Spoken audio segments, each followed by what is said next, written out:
What if everything you think you know about food safety is only true because electricity exists? And what happens when it doesn't? For most of human history, people preserved food without refrigerators, without freezers, and without power outlets humming in the background. Yet families survived winters, droughts, wars, and long journeys with full pantries and steady meals. Today, we panic when the power goes out for a few hours. We rush to save what's in the fridge, afraid it will spoil overnight. The real question is not whether we need refrigerators. The real question is, did we forget something essential?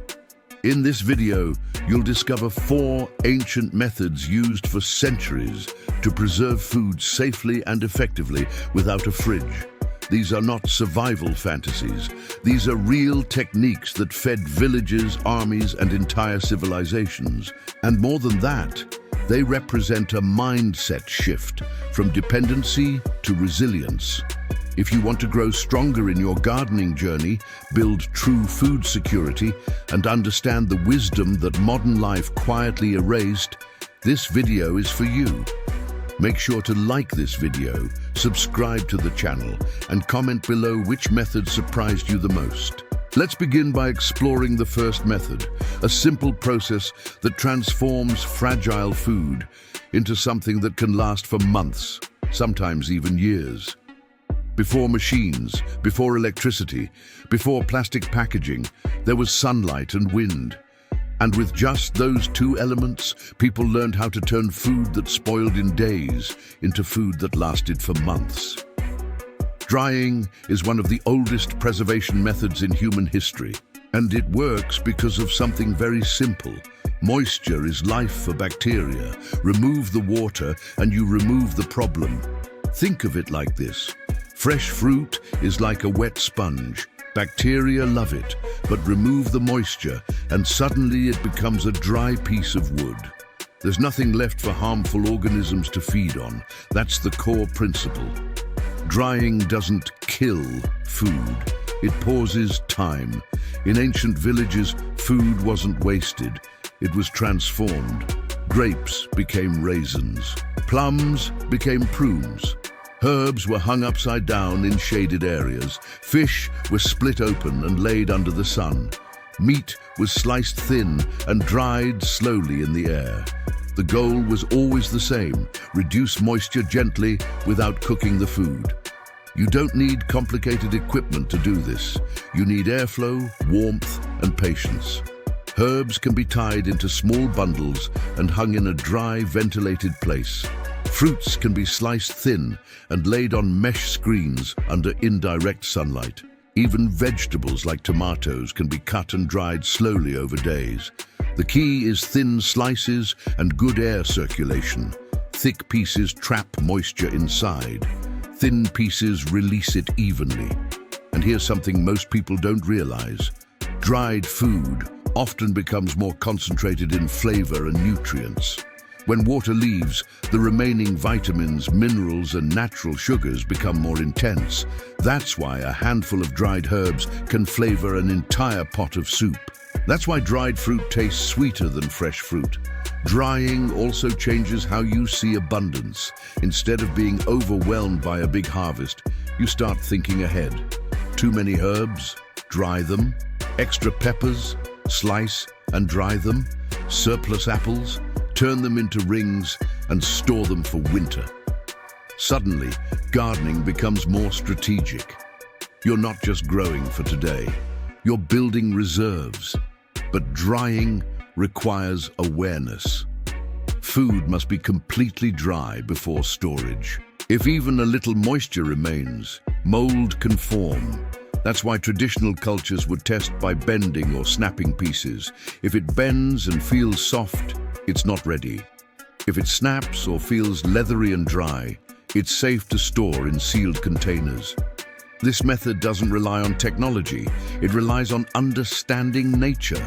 And once you realize how simple it is to preserve herbs, fruits, vegetables, and even meat using nothing but air and warmth, a new question emerges. If removing water can stop decay, What happens when you add something that pulls moisture out even faster? That's where our second ancient method comes in, one that built entire trade routes and changed the course of history. Imagine discovering that a simple white crystal could keep meat edible for months. No electricity, no refrigeration, just a mineral pulled from the earth. That discovery changed everything. Salt preserves food because it does something powerful and invisible. It pulls moisture out. Just like drying removes water slowly with air and sun, salt removes water quickly and aggressively. And without moisture, harmful organisms cannot survive. Think of salt as a magnet for water. When you cover meat or vegetables in salt, it begins drawing liquid out of the cells. Bacteria lose the moist environment they need to multiply. The food becomes hostile to decay. This is not complicated science. It's survival logic.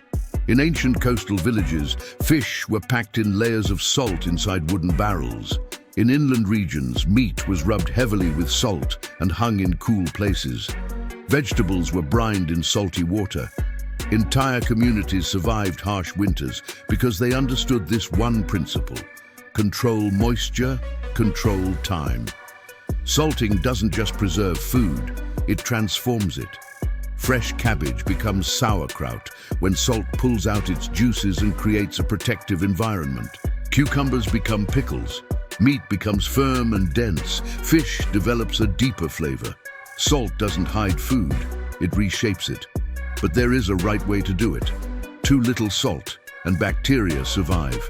Too much salt without proper balance, and the food becomes inedible. Traditional methods relied on simple ratios passed down through generations. A common approach for vegetables is about 2% salt by weight. Enough to draw out moisture, enough to protect. Not so much that it overwhelms. For meat preservation, dry curing involves fully coating the surface in salt and allowing time to do its work. The salt penetrates slowly. Over days or weeks, moisture leaves. The meat becomes firm and shelf-stable, especially when combined with cool air. And here's the deeper insight. Salt preservation teaches patience. You can't rush it. You prepare the food, you wait. Nature completes the process. Modern life makes us impatient. We expect instant results. But salting reminds us that preservation is about cooperation with natural forces. There's also something strategic about it. Salt is compact. A small amount can preserve a large quantity of food. That's why it was once more valuable than gold in certain regions. It allowed people to store protein for long journeys, harsh winters, and times of scarcity. But salting alone isn't the only path. There's another method that doesn't just preserve food. It improves it. It increases nutrition. It adds beneficial bacteria. It makes food easier to digest. And unlike simple salting, this next method feels almost magical. It involves transformation from the inside out. And once you understand it, you'll never look at a jar of vegetables the same way again. What if the safest way to preserve food is not by killing bacteria, but by inviting the right ones in? Fermentation sounds complicated, but at its core, it's simple. It's controlled transformation. Instead of trying to eliminate all microbial life, fermentation creates an environment where beneficial microorganisms take over and protect the food naturally. Think of it like this. Nature does not like empty space. If you leave fresh vegetables exposed, random bacteria will move in. Some harmless, some dangerous. But if you intentionally create the right conditions, helpful bacteria dominate first. And once they take control, they defend their territory. That's fermentation. When you mix vegetables with salt, something interesting happens. The salt pulls water out, creating a brine. Inside that brine, naturally occurring beneficial bacteria begin feeding on sugars in the vegetables. As they eat, they produce acids. Those acids lower the pH, making the environment too acidic for harmful organisms to survive. In simple terms, the good bacteria build a protective shield. Cabbage becomes sauerkraut. Cucumbers become fermented pickles. Milk becomes yogurt. Grains become sourdough. Each transformation makes the food last longer, often for months without refrigeration. But here's what makes fermentation powerful. It doesn't just preserve food, it upgrades it. Fermented foods are often easier to digest. Nutrients become more bioavailable. Some vitamins even increase during the process. What begins as simple produce turns into something richer and more resilient. Ancient communities relied heavily on fermentation, especially in colder climates. During long winters, when fresh vegetables were unavailable, fermented foods provided vitamins and gut support that prevented deficiencies. This wasn't trendy health culture, it was survival science. And the method itself is surprisingly accessible. For vegetables, it can be as simple as chopping them, adding salt, massaging until juices release, packing tightly into a jar, and ensuring everything stays submerged under its own liquid. Then you wait. Days or weeks pass. The flavor deepens. The acidity increases. The food stabilizes. The key is oxygen control. Most beneficial fermentation happens in low oxygen environments. That's why jars are sealed or vegetables are kept submerged under brine. Air encourages mold. Submersion encourages protection. There's a quiet lesson here about balance. Fermentation teaches that not all bacteria are enemies. Not all decay is destruction. Sometimes transformation requires allowing change to happen under the right conditions. Modern refrigeration pauses time. Fermentation works with time. One stops life, the other redirects it. But there's another method that takes a completely different approach. Instead of drying food or encouraging beneficial bacteria, it uses temperature and air in a more dramatic way. A method that once filled smokehouses and preserved meat for entire communities. It's older than modern kitchens, and it adds something fermentation does not. Deep, protective flavor created by fire and air. And that's where we're going next. What if the secret to long-lasting food wasn't cold, but controlled fire? Before refrigerators, before freezers, before plastic packaging, there were smokehouses. Simple wooden structures where meat and fish hung from beams while slow-burning fires smoldered below. No flames touching the food, just steady smoke rising for hours, sometimes days. At first glance, smoking might look like simple cooking, but it's more than that.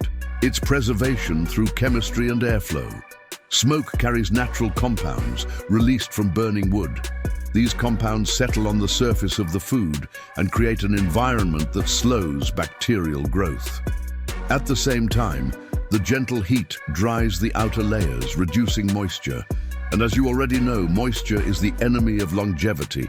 So smoking works in two ways. It dries and it protects. Imagine a piece of fresh meat, soft, moist, vulnerable. Now imagine that same piece after hours of exposure to cool smoke. The surface becomes firmer, the exterior darkens, the texture changes. It becomes resistant to decay. Cold smoking and hot smoking are different approaches. Cold smoking uses lower temperatures and focuses primarily on preservation and flavor. Hot smoking cooks and preserves at the same time. In ancient communities, the method chosen depended on climate, resources, and urgency. What matters most is control. Too much heat and the food cooks too fast without proper drying. Too little airflow and moisture lingers. Too much oxygen and flames flare up. Smoking demands attention. It's a slow relationship between fire, air, and patience. There's something deeply symbolic about it. Fire, often associated with destruction, becomes a tool for preservation. Smoke, often seen as waste, becomes protection. This is the mindset of resilience, using what exists around you in intentional ways. In colder regions, smoked fish and meats were staples through winter months. Hunters preserved large quantities after successful hunts. Coastal communities relied on smoked fish during storms when boats could not sail.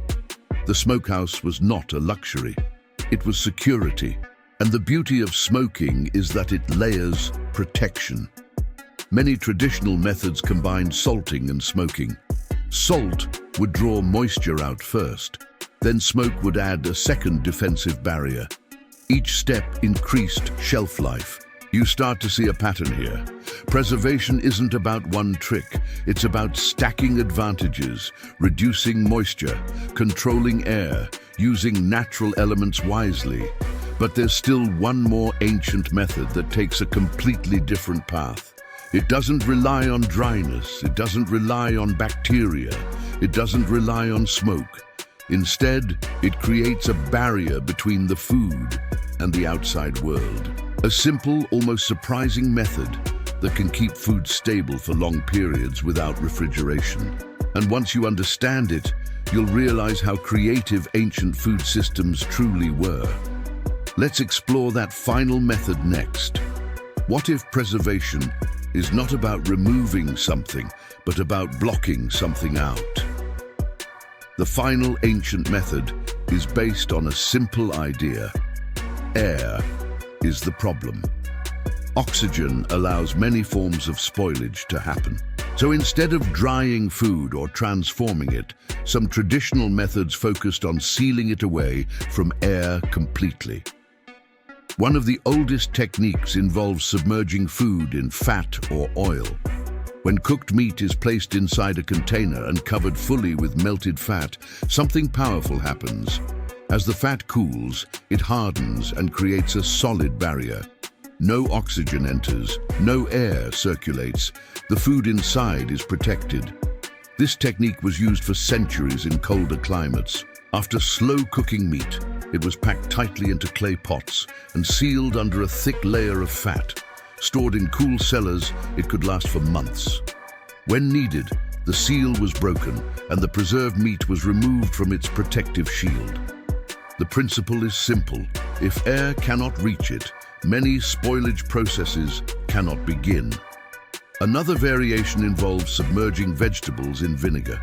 Vinegar is acidic, which makes it hostile to harmful bacteria.